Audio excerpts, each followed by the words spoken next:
నీల మేఘశ్యాముని గళం నుంచి జాలువారుతున్న మృదు మధురమైన గీతారసాన్ని గ్రోలుతున్న చిన్నారి గోపాలకు, చిట్టి గోపమ్మలకు హరే కృష్ణ. ఈరోజు మనం నేర్చుకోబోయే శ్లోకము శ్రీమద్ భగవద్గీతలోని మొదటి అధ్యాయము అర్జున విషాద యోగంలోని 31వ శ్లోకము.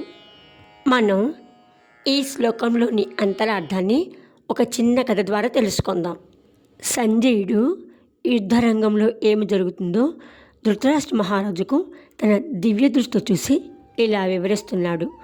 ఓ మహారాజా, అర్జునుని కోరిక మేరకు ఆ శ్రీకృష్ణ పరమాత్మ అర్జునుడు అధిరోహించిన ఆ దివ్యమైన రథమును భీష్ముడు, ద్రోణుడు మొదలగు ప్రముఖ రాజులు ఎదురుగా నిలబెట్టినప్పుడు యుద్ధరంగంలో ఉన్న తండ్రులను, తాతలను, గురువులను చూసి శోకతప్త హృదయుడై కరుణ నిండిన హృదయంతో కళ్ళ నిండా నీళ్లు నిండగా, ఓ కృష్ణ, నేను యుద్ధంలో నా బంధువులను సంహరించుట వల్ల ఎటువంటి శ్రేయస్సును కానీ మేలును కానీ చూడలేకుండా ఉన్నాను.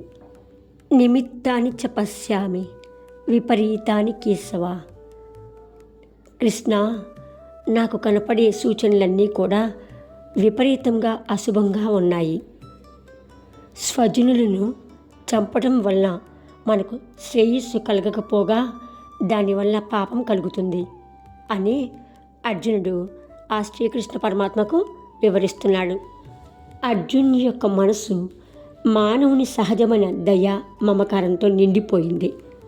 అప్పుడు కర్తవ్య బోధ కన్నా భావోద్వేగం ఎక్కువగా కనిపిస్తుంది.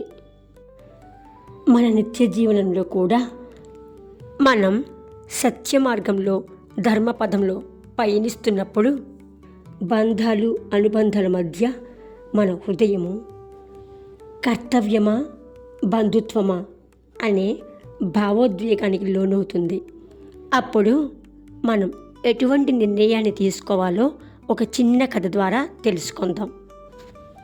ఒకరోజు గురువుగారు తన శిష్యుడికి జ్ఞానబోధ చేసే సమయంలో ఆ శిష్యుడి గురువుగారితో, గురువుగారు, ఈ ప్రపంచంలోని మనుషులందరూ కూడా చాలా క్రూరంగా ఉన్నారు. ఎవరి మనసులోనూ ప్రేమ, దయ అనేది కనబడటం లేదు. ఈ ప్రపంచమంతా చాలా చెడ్డదిగా కనిపిస్తోంది. నా జీవితంలో అన్ని అపశకునాలే జరుగుతున్నాయి. ఈ చెడు నిమిత్తానికి కారణం ఏమిటి అని గురువుగారిని ప్రశ్నించినప్పుడు అప్పుడు గురువుగారు చిరునవ్వుతో అతనికి ఒక అద్దం ఇచ్చి, ఇదిగో ఈ అద్దంలో నీ ముఖం చూడు అన్నారు. అప్పుడు శిష్యుడు అద్దంలో తన ముఖాన్ని చూసుకున్నాడు. తన ముఖం మసకగా, దుమ్ముగా ఉన్నది. అప్పుడు గురువుగారు ఈ అద్దాన్ని శుభ్రంగా తుడిచి మళ్ళీ చూడు అన్నారు. శుభ్రం చేసిన ఆ అద్దంలో ఆ శిష్యుడి ముఖం ఎంతో ప్రకాశవంతంగా కనిపించింది. అప్పుడు గురువుగారు, భయపడిన మనసు ప్రతి చోట చెడు నిమిత్తాలనే చూస్తుంది.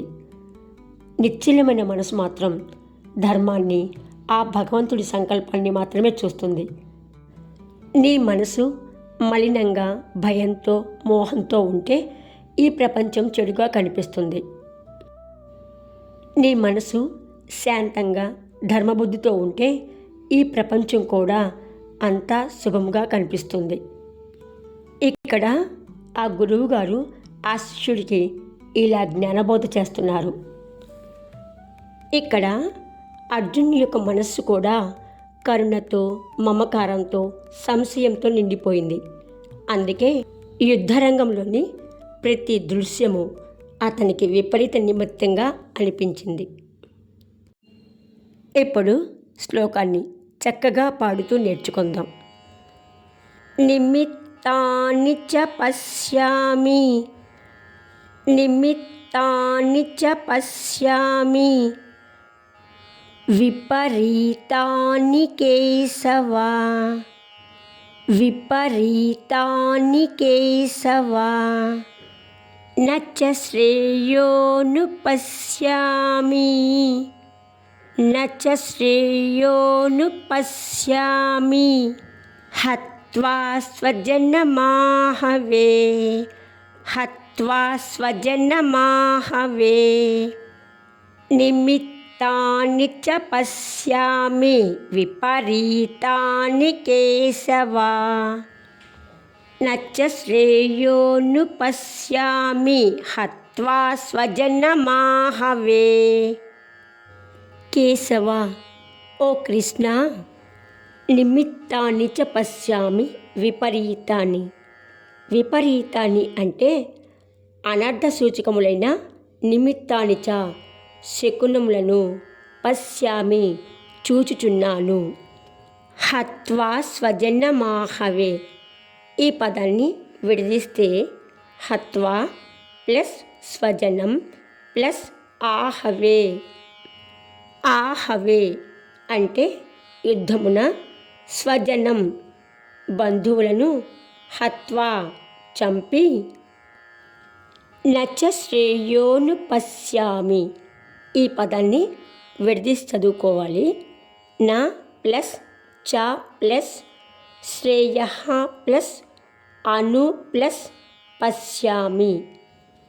అను అటు పిమ్మట శ్రేయ శ్రేయస్సును, నా పశ్యామి చూడజాలకున్నాను అని అర్థం. శ్లోక భావము. అర్జునుడు ఆ శ్రీకృష్ణ పరమాత్మతో ఇలా అంటున్నారు: హే కేశవా, నేను మంచి ఫలితాలను కాదు, విపరీతమైన సంకేతాలను చూస్తున్నాను. నా స్వజనులను యుద్ధంలో చంపి నాకు ఏం మేలు కలుగుతుందో కనబడటం లేదు. గీతా సందేశం.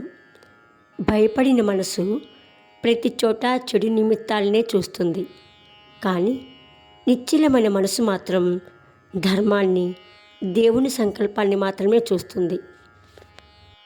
జై శ్రీకృష్ణ.